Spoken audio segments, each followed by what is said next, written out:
لیکن موقع محل کی مناسبت سے انشاءاللہ بولنا اور پورا بولنا تو کوئی حرج نہیں ہے. الحمدللہ بول سکتے ہیں. ہم مسلمانوں کے بہت سی ایسی مجلسیں گھریلو خاندانی اجتماعی طور پر ایسی ہوتی ہیں کہ جن میں اللہ کا نام لینا جو ہے وہ شرم کی بات سمجھی جاتی ہے، حتیٰ کہ نمازوں کے اوقات میں نماز کی طرف بھی توجہ نہیں جاتی. باقاعدہ فارمل طریقے سے کوئی ذکر کرنا تو دور کی بات، جو فریضہ ہے اس وقت کہ اب آپ کو ذکر کرنا ہی ہے، اس کی طرف بھی توجہ نہیں ہوتی. تو یہ چیز بھی انسان کے لیے خسارے کا باعث ہے. لفظی ترجمہ دیکھ لیتے ہیں حدیث کا. ان ابی ہریرہ، حضرت ابو ہریرہ سے روایت ہے، قال قال رسول اللہ صلی اللہ علیہ وسلم، کہ رسول اللہ صلی اللہ علیہ وسلم نے فرمایا، ما من قوم، نہیں کوئی قوم، یقومون، جو کھڑے ہوتے ہوں، یعنی نہیں کچھ لوگ، قوم بمانا لوگ، یقومون، جو کھڑے ہوتے ہوں، من مجلس، کسی مجلس سے، لا یذکرون اللہ، نہ ذکر کرتے ہوں اللہ کا، فیہ، اس میں، الا، مگر، قاموا، وہ کھڑے ہوتے ہیں، ان مثل جیفت حمار، مانند مردار گدھے کے. جیفا کہتے ہیں لاش کو، حمارن گدھے کی لاش سے جیسے اٹھتے ہیں. مرا ہوا گدھا دیکھا ہے کبھی؟ اتنا ہولناک سین ہوتا ہے. یعنی گھوڑا یا گدھا اگر مرا ہوا آپ دیکھیں تو ان کی جو عام طور پہ جو پاؤں ہوتے ہیں نا، وہ اس طرح مڑے ہوئے ہوتے ہیں اور سائڈ پر گرا ہوتا ہے، یا پاؤں بالکل اوپر اٹھے ہوئے ہوتے ہیں. عام طور پر ہم گدھے کو کھڑا ہی دیکھتے ہیں.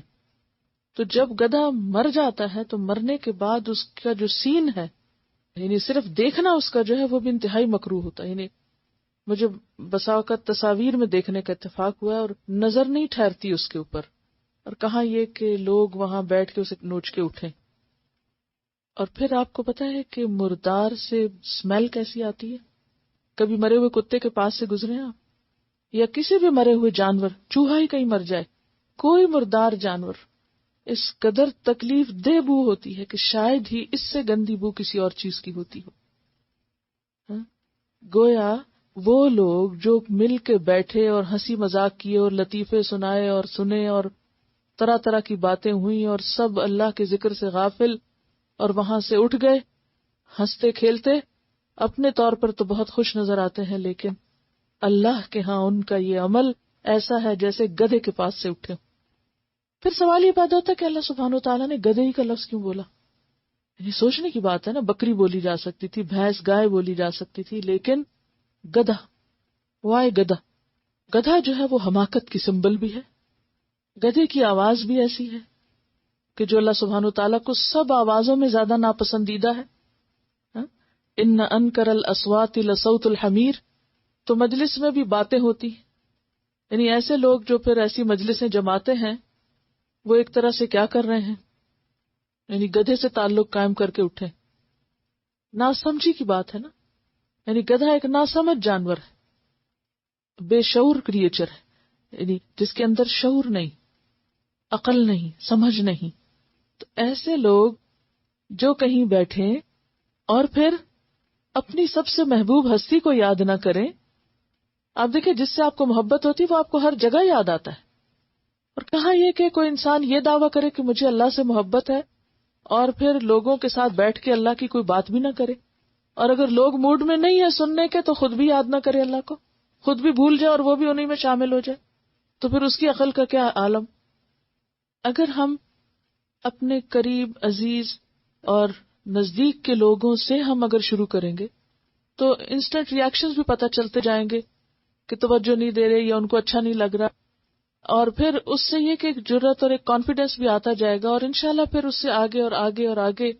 کیونکہ مجالس کے اپنے حقوق ہیں اور جو کچھ وہاں ہوتا ہے اس کے بارے میں بھی پوچھ ہوگی، اور انشاءاللہ مزید بھی ہم دیکھتے ہیں.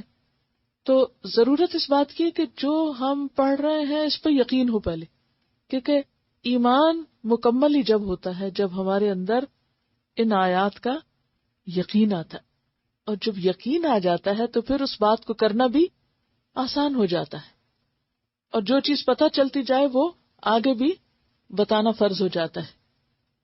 اگر ہم لفظ قرآن یا حدیث استعمال نہ کریں اور لوگوں سے کچھ سوال پوچھ لیں، میں عام طور پر سوال پوچھتی ہوں، اچھا اس چیز کے بارے میں آپ کا کیا خیال ہے؟ فلاں چیز کیسے ہوتی ہے، کیونکہ اس سے دوسرے شخص کو کانفیڈنس ملتا ہے اور وہ اپنی ذمہ داری سمجھتا ہے کہ وہ پھر اس کا کچھ نہ کچھ جواب دے، اور اگر اس کا جواب نہیں آتا تو پھر وہ ذہنی طور پہ تیار ہو جاتا ہے کہ میری بات اب سنیں. اور حضرت عمر رضی اللہ تعالی عنہ جو تھے وہ ہر ایک سے اس کے انٹرسٹ کی بات کرتے تھے. یعنی حکمت بہت ضروری ہے، اور حکمت کا تقاضا یہ ہے کہ آپ پہلے دوسرے کے دل میں جگہ پیدا کریں اور دلچسپی اس کی پیدا کریں.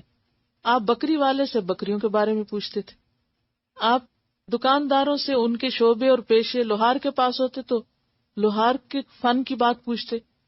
اس کا فائدہ یہ ہوتا ہے کہ انسان کے اپنے علم میں بہت اضافہ ہوتا ہے، کیونکہ ہم سب کچھ تو جانتے نہیں ہوتے، اور میں نے دیکھا ہے کہ ہر ایک کے پاس ہر ایک سے سیکھنے کے لیے بہت کچھ ہوتا ہے. ایک میرے پاس خاتون ہوتی تھی تو بالکل پڑھی ہوئی نہیں تھی، اور بچپن میں یتیم ہو گئی اور بہت چھوٹے، اور اس کے رشتہ داروں نے اس کو پالا. تو جب کبھی میں فارغ ہوتی اور وہ تھوڑا پاؤں وغیرہ پہ مساج کرتی تو اس کو بہت اچھا لگتا تھا باتیں کرنے، کیونکہ میں اس کی باتیں اس سے بہت پوچھتی تھی اس سے. تو میں اس سے پوچھتی رہتی اور وہ ایک واقعہ کئی دفعہ بھی بتاتی رہتی تھی، اور میں اتنی توجہ سے سنتی رہتی. اس سے میں نے اتنا کچھ سیکھا کہ مخصوص علاقوں کا ماحول کیسا ہوتا ہے، لوگ کیسے کیسے ظلم کرتے ہیں، کیسے کیسے دھوکے دیتے ہیں، کیسی کیسی جہالت ہے مختلف لوگوں کے اندر، ہرس کی کیسی کیسی قسمیں ہیں، اور ان کی اصلاح کے لیے کیا طریقے اختیار کیے جا سکتے ہیں، ان تک ریچ کیسے ہو سکتی ہے. تو الحمدللہ وہ بیٹھے بیٹھے اپنے پورے علاقے کا ایسا نقشہ کھینچ دیتی تھی کہ شاید میں خود بھی وہاں نہ پہنچ کے دیکھ سکوں، کیونکہ پہنچنے کا موقع نہیں ہوتا. اور اس سے یہ بھی ہوتا ہے کہ جب آپ ہر ایک کو اہمیت دیتے ہیں نا، یعنی غریب سے غریب انسان کو، جاہل سے جاہل انسان کو جب آپ توجہ دیتے ہیں، محبت دیتے ہیں، اہمیت دیتے ہیں، تو اس کا فائدہ کیا ہوتا ہے کہ وہ آپ کی بھی سنتا ہے اور پھر بہت اچھی طرح مانتا بھی ہے.